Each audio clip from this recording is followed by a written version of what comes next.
Hammaga assalomu alaykum. Bugun Infinix Hot 60 Pro Plus'ni obzorini qilamiz. Kichkina yordamchim bilan. Ismlari? Xonada men. Hammaga salom. Kim ochadi? Siz ochasizmi yo men ochaymi? Donoz. Kel.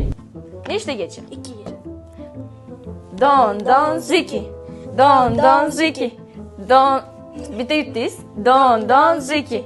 Don don ziki. Don don ziki. Don don ziki. Mana bir. Don don ziki.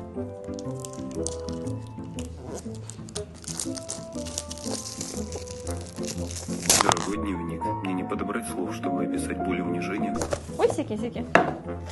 Ochganimizda birinchi bu yoqda uxtay, o'zini stiklosi chiqar ekan, qarang. Chidamli baqa stiklo ekan. Bu yoqda smartfonimiz o'zi.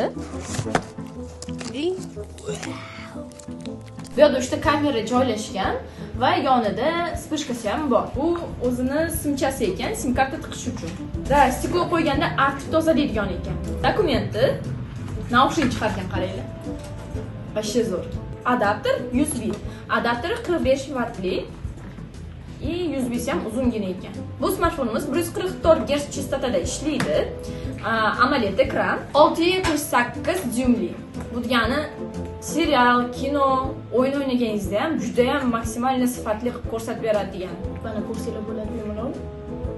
Ekranlari qotmasdan ishlayapti. Искусственный интеллект. Batareyamiz 5100 mAh. Bu degani 2 kungacha bemalol chidab beradi bitta qotlanganda. Video qo'yib 8K formatdagi videoni qanaqa ko'rsatar ekan.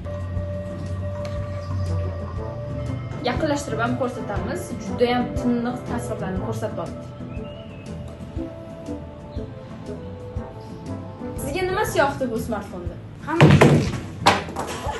chiroyli, ko'rinishlari zo'r.